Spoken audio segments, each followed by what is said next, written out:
Hey everybody, I'm Yvonne with Back to Earth Creations, and in this video I want to show y'all how to make your own wire wrapped ring in this style. Now you can kind of see here the structure of this because we're actually going to be making this in two pieces of wire. And well, okay, this one was made with one piece of wire, but I'm going to be exploring the construction with you so that you could take quite possibly a pendant that doesn't have a bail on it and turn it into a ring, because and if I remember to, it'll be linked down in the video description, but it was one of our very earliest tutorials from 2012. I was showing y'all how to make a wire wrapped pendant very much in this style, where you basically, we're going to start with that. So let's grab, also when choosing your stones, I like to go with something that, you know, is the size that I want my ring to be, because it'll translate. Like if the stone is already too big for your taste before you have wrapped it, it's probably not a good ring candidate for you. Now also here you can see we have two very similarly cut stones. Both are marquee cut cabochons. There we go. But you'll see this one's much thicker than this one here. I would recommend a thicker stone because this would be great for a pendant, or, you know, something that I'm wearing around, you know, my neck. If I had two similar, you know, earrings would be great, but with my hands I can be quite clumsy, and I wouldn't want to, you know, be walking and swinging my hands and bash my ring into something and risk breaking a thinner stone. So something like this might be better for in a ring that is like a set bezel, or something that has a little bit more protection, whereas a nice thick chunky boy like this would be perfect for a ring. So let's go ahead and start with that one, and I'm gonna do exactly like how we did on this ring here to wrap this one. So we're going to be using an 18 gauge, and I'm going to use the titanium toned. This is parawire, it's an enameled craft wire, and I'm pulling off about 20 inches of wire. I'm going to snip with my flush cutters. Now, you could use 20 gauge, but I like the 18 gauge. You could even go so thin as 22 gauge, but you might want to double up on the wire. And then I'm going to be using just my standard array of round nose. I've got my wire snips, bent nose, and then here I have, these are both flat nose pliers. But this one is from riogrande.com. It is a tapered flat nose plier at 2mm, and you could actually take a grinder and just modify out you at the tip of any old, but they're so affordable you may as well just buy them like this. I like it for doing bends in tight little spaces, but they are in no way necessary. I can accomplish very similar things with the narrow tip of my bent nose pliers, or I can just come in and make it work with my wider flat nose pliers as well. So if you don't have the same tools as me, it's not the end of the world. You can still do this. We have our 20 inches of wire, and I'm going to come to a little offset from the center. If we line the stone up in the center, I want to come in about 1/4 of an inch from the tip of the stone. But on this first end, it's not super important, but it will become more important as you'll see here in a moment. And so I'm just going to, you could tape it here. I'm going to hold that right up against the back of our stone, and then coming around. If you're having difficulty with it, maybe try a 20 gauge wire, because this 18 gauge can be pretty stout. So we've made a little loop that our stone can just nestle directly into. It's not so, you know, we don't want to be too close to the tip, but we don't want it to be so large that the whole stone can pass through freely. We want the taper of the shape of the stone to kind of catch itself. And so now we have our first bend is coming off this way. So this is where it becomes important. I want it to be more or less equidistant from the other end. So I'm going to come in with my flat nose pliers. We can actually just set the stone down so that we don't have to worry about dropping it. And I'm going to do that right angle bend. We can set our stone back in, and just pressing my thumb here against the back side, I'm just going to and it likes to not necessarily stay in the middle. That's okay. You can hear the hammering of my neighbors possibly. But there we have the basic idea. It's holding on to our stone. I'm going to go ahead and slip my stone out real quick because I want to do a training bend, and I'm going to offset just a little, and I'm bending down. So I'm grabbing this wire about 2 millimeters to the right of our spine wire here, and I am just going to bend. It doesn't even have to be close to the tip of the pliers, honestly, if you're having trouble with it slipping around on you. But I've just bent it down, and now we're going to take this and just loop it around a bit. It doesn't have to be all the way just yet, but we've just looped that. And so now I'm going to open this up just a hair so we can get it around town. So now we have this one end more or less stabilized, and now we can come in on the other side, again coming a little bit, about 2 millimeters off to the side, because I'd always rather give myself more space than have it be too tight. So there you can see that. Now I'm going to bend down, and that's just that training bend. So what I mean by that is now that we have that little bit of bend in the wire, we can feed this end between the stone and our spine wire, just wherever you can fit it through, coming around like that. And whenever we pull, the tension of the wire, the way that it settles in, that training bend will get it to stop there. That's where it will start to bend on its own. And it's just something that I find helps me most of the time. It doesn't always work out, but it works out more often than not doing it. And so now I've just shaped that around, and we're going to have that wire traveling off to one side and this wire traveling off to the other. And you can see that gives us a pretty thick space there in the back, but that's okay. So it does lift the ring a little bit off of the finger. But again, if you went with a thinner wire, or you could even experiment with doing this with an 18 gauge half round, which might look wicked cool. In fact, we're going to have to try that. So now from here, everything else you do, I mean, our stone is held. Everything else you do is just decorative if you're making a pendant, or, you know, we need to do the structure of the ring as well, but we'll get there. So you could just do a frame, or you could do where it crosses over in the front. This one's very, very pretty, but I'm just going to train this around, and we could have it come in front of the stone like this.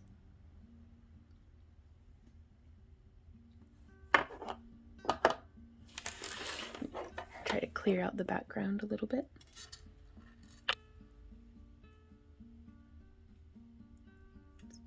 So we've shaped that around, and then we can shape this side around as well. And this is something that I might have done for if this were going to be a pendant. So, you know, leaving the tips nice and long like that. And if you have a softer stone and want to provide a little bit of a metal cage to keep, you know, life from beating it up as much, that is an option as well. So some of these stylistic elements can have practical function as well. So we could have it be nice and tight. We could, oh, now that's going to be pretty. Let's do this one like that. So again, I have these positioned off to the side, and I'm going to take my flat nose pliers, and I'm just going to do a training bend right where I want it to nestle through comfortably. And before I do anything else, I'm going to come around and do that same thing on this side. So I'm just kind of lining it up there, and using my thumb to press against to provide resistance. That way my wire doesn't distort all over the place. And now I'm going to push this back. I'm going to bring this end around, and we're going to come through. And again, I mean, almost that happened so fast, but I didn't mean for it to, but it just slid right in. And if you've worked with wire very much at all, having that happen and land where you want it to is like chef's kiss. It is so good. So let's go ahead and do that same thing on the other side. So we have that training bend. I'm going to put a little bit of a gentle curve in the rest of our wire, and that should help it from kinking And then I'm going to feed in our end, and then I'm just going to pull, and once, boop, it just comes in and sits. So now we can bring this into a little bit more of a fold, almost the itsy bitsy spiral kind of shaping of tension, trying to make as small of a little loop as we can there. So in fact, let's do this one a little bit more minimal. Whereas this one has a lot of like spirals and different things holding together. This one we can just have be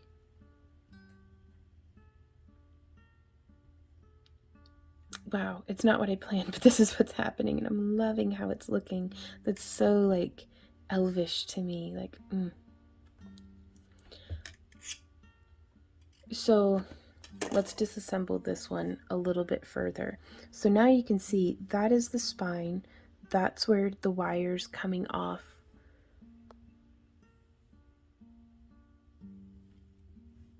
I'm going to try to keep my fingers out of the way on this. Okay, so right here is that spine wire, the same as this one, just right there. And then we had bent it off to the side, and it wraps around, and then that's where we did that training bend, looped it through so that it's holding on to everything, and we did that on both sides. Now you can see here, this is where things are getting like, oh, this is kind of weird, but if you just follow around, if you lose your spot, you can find on the cross wire on the front that came down, looped through, and then we did that travel across the front, which then came up and we looped through itself on the side, and that's where we started making the ring shank be attached. Now that is one way of doing it. I don't know if I recommend it though, because if you ever need to resize the ring, you're going to have to be taking apart decorative and structural components in the front. Whereas for this one here, we still have the opportunity. We're going to do a couple of these, but we have the opportunity that if we were to make the band separately, this is where I would have cut it. As soon as I finish coming around here, whoop, there we go. And again, if you're having difficulty, just go on and hold on to some of the wire, and that just shapes it around. But yeah, I could have snipped right there, and this would have been just done. So again, opening up, sliding my wire in, and I'm just trying to achieve a nice tight little wrap. So I'm going to hold right here because I don't want to be distorting that wire, and I'm just going to smush it around. Nope. I'm going to use my bent nose pliers now. And I do recommend practicing this with perhaps bare copper first. That way if your pliers are pinching it, you can just kind of use a file and file it down, and then use some sandpaper or something and buff and shine that back up. But yeah, both of those we could snip just right there. And that would be such a pretty little, even just pendant. If we had added a little bit more space, we could have hung it, made a bail and hung it that way. But now I'm going to continue this one ring into doing the ring band as well. And I'm going to make this at like a size 11 because we can always size it down just a little bit more. So I've sized that end at size 11. So now I'm going to do the other side, just bent around our ring mandrel. Links for everything will be down in the video description below, for all the different tools and materials that we're using, kind of as a shopping guide to help you guys get started. So now we have the ring band coming around. You can kind of see how that's shaped, and we can open it back up, put that end just through between the spine and the cab, if you can see there. And I want to keep it, this is our right band, that's our left, so I want to keep it to the right of the left. and you can just grab with your pliers and pull it on through. So there's that one, and now from in here we're going to take and feed it through, grab with our pliers and pull.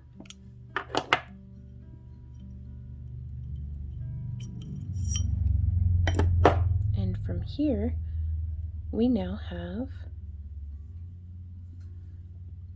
a very wonky little ring band, but that's okay, because I'll show you what we're going to do to get it sorted out. So now to size this down, I'm going to come in right here,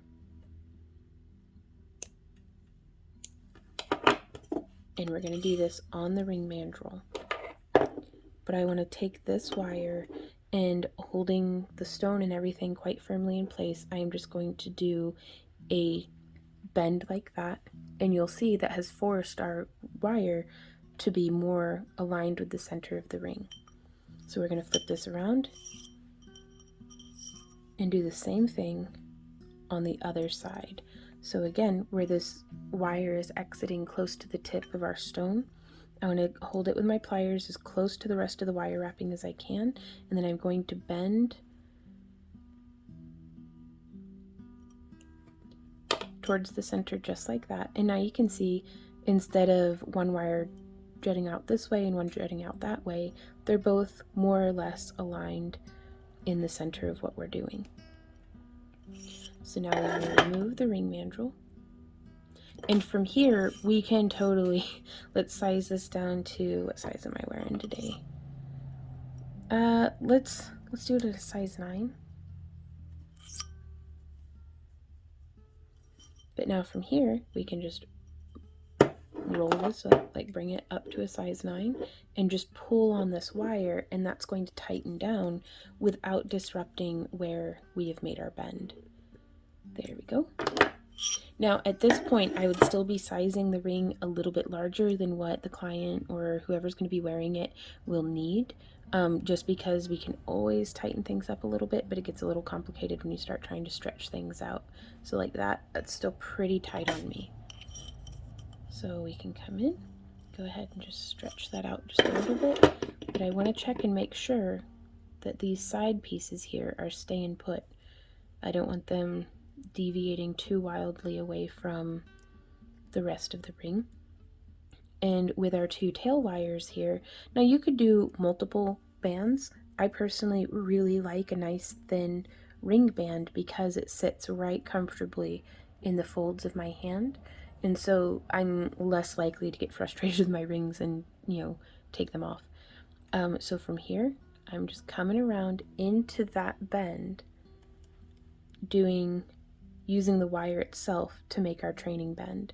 So again, coming around, let's do that same thing on the other side, and just using the wire. And now you can see that sized it down significantly. Let's just get our mandrel back up in there. And we can just size this back up, kind of stretch everything. Woo! Ow.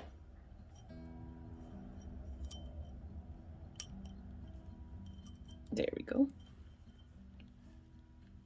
So yeah, this will actually be a great way of doing it, just leaving it on the mandrel, bringing it around. No, it's not going to work with the mandrel in the way. So now again, I do prefer using my pliers for the training bend, just because you can really get that nice sharp 90-degree bend. So again, just feeding our wire through. I'm so excited to see what you guys make with this. Y'all always make such beautiful jewelry. Okay, so there's that. And I'm just looping this through both bands, being sure to not get them crossed because I do want them sitting comfortably against my hand. So there's that.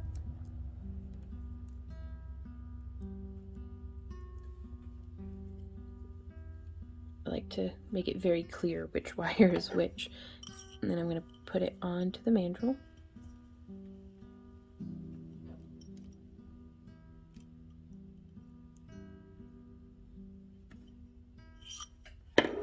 And from here, we can, I like to do two, even with an 18 gauge. I like to give it a nice on purpose 2 wraps.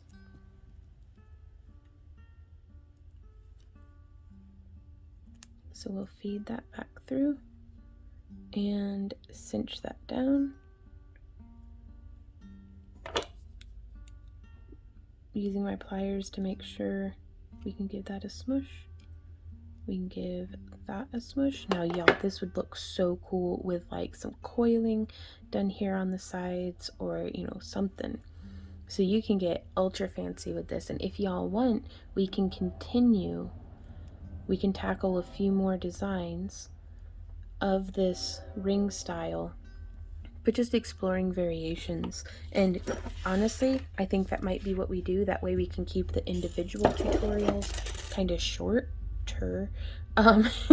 But if you don't get it on this one, or it's not particularly your style, we will be tackling this more in the future. So from here, to finish this off, you could just, I would bring it around to the back and then snip like there to make it look solid on the front. But I'm going to put my finger through here, and I'm going to put my finger on here, and I'm going to twist towards the ring, like towards the stone, and that's going to make us a nice little itsy bitsy spiral. So again, we'll do that same thing on the other side. So even though the wire's all bent up weird and stuff, I'm going to leave it, see what happens. And just doing that itsy bitsy spiral when a wire wrap. There we go. Oh, that one came out nice. And so you could slide a bead on right there. You do all sorts of stuff. So I actually think I'm going to put in an additional little, and I'm lining this up.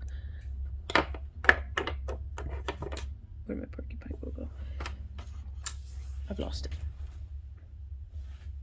I get stuck in my shirt. Anyways, I'm lining up with this wire right there. I'm coming right off to the right of that because I want to do a little training bend. Boop, because that's going to keep us from using up the wire of that spiral and distorting it. And then I'm going to feed it through. Whoop.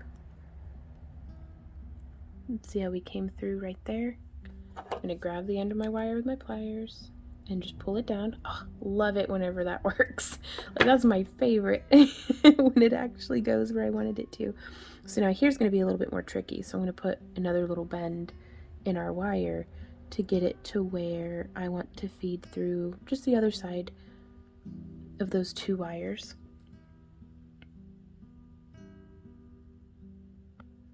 If you can kind of see.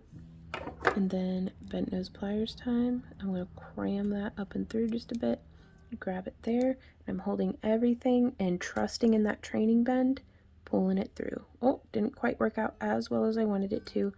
So I'm going to pull harder. Perfect. Do not be timid. The stone's fine. You're using, 20 inches of craft wire. Hopefully you'll have worked out the designs a bit before you tackle it in sterling or gold filled or something. But don't be timid. Don't hesitate to waste wire, because it is not a waste of wire. You are learning. The wire that you spend now is an investment in your practical education for wire wrapping. And I'm just going to show you guys real quick. This is not like a super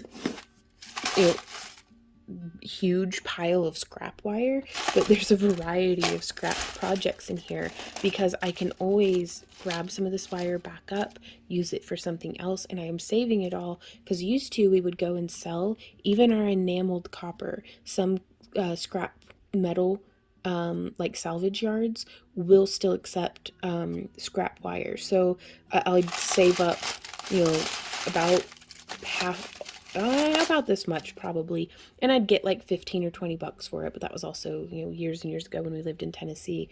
But now our goals are to melt it down and use it for ourselves to use with like a jeweler's mill.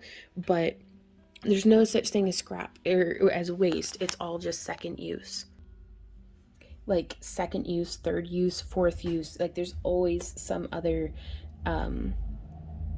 thing that can be accomplished with your wire. So, and you're worth that bit of wire. Go ahead and use it. Go ahead and have fun. Go ahead and learn. So let's do that training bend again. I'm going to come in here and boop, do that bend. And then we're going to just come around and feed it through between the stone and this decorative, like the frame wire there, and on the right side of the like the ring band wires. So I'm going to take this, pull it through, looking pretty good. And then I'm going to start bending this around, and I'm going to come and just wrap again between the stone and that frame wire around the ring band. So it's right there. I'm going to grab it and then just pull. Just pull pretty hard. The wire can take it. There we go. Off to the side like that. And so now from here we could do just a little decorative spiral. We could bind them off, very much like how we were going to do earlier. I'm a fan of spirals, so I'm going to use 2 finger widths. It's about an inch, maybe an inch and a half. Snipping that this little bit, scrap bin. Snip.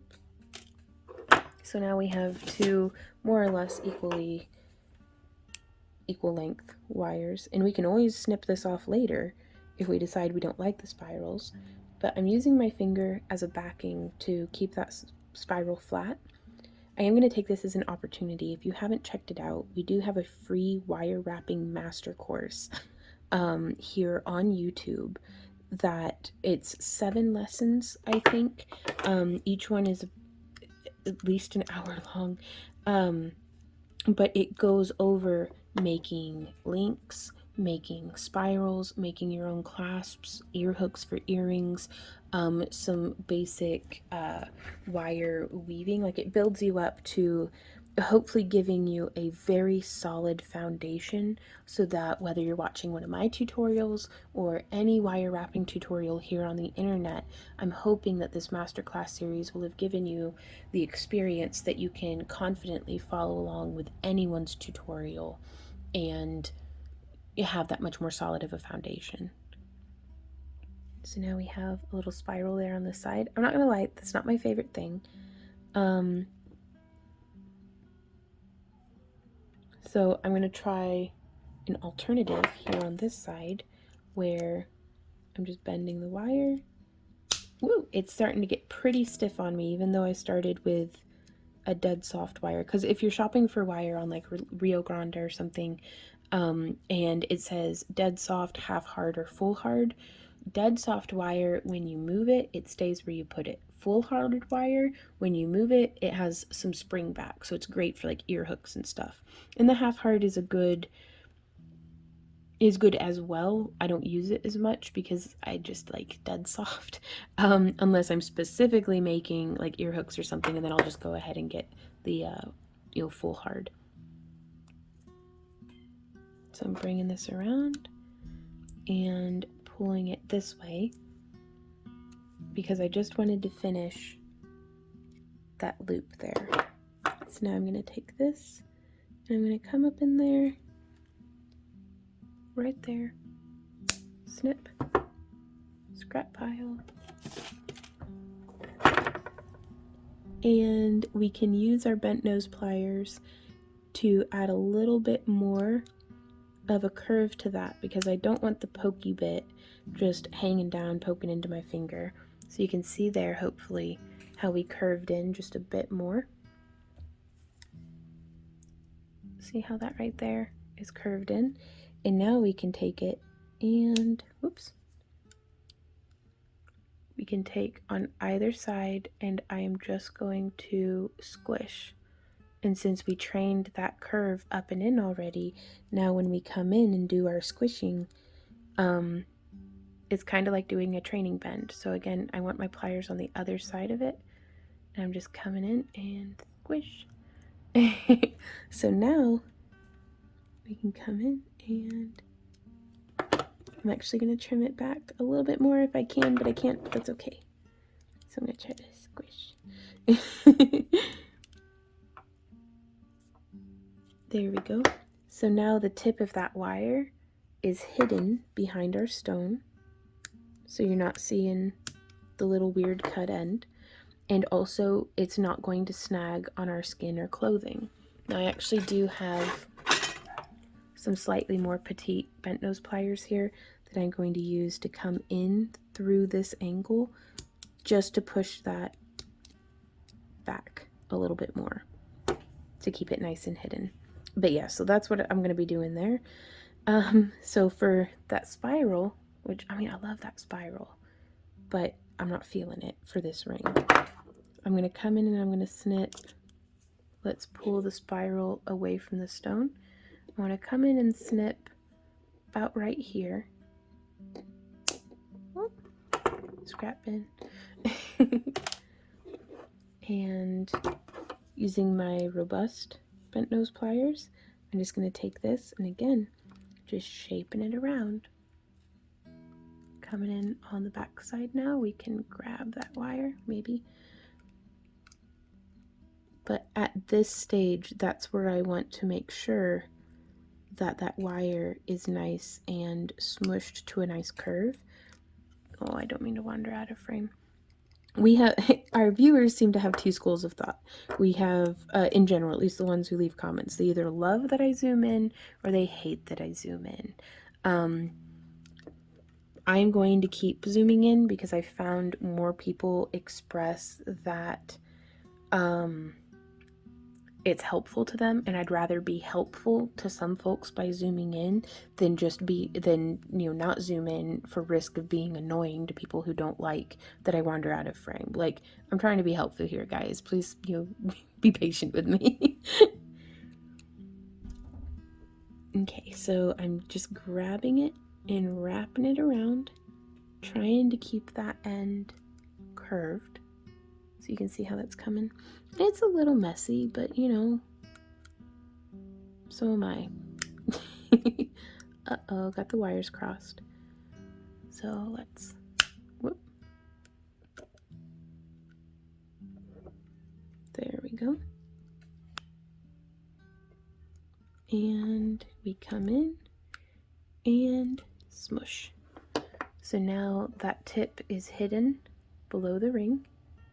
That's how everything's looking. And let's go ahead and try it on.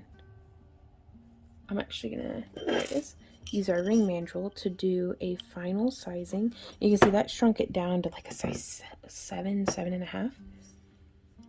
Now we could use a hammer, kind of flatten that out a bit, but I do like to,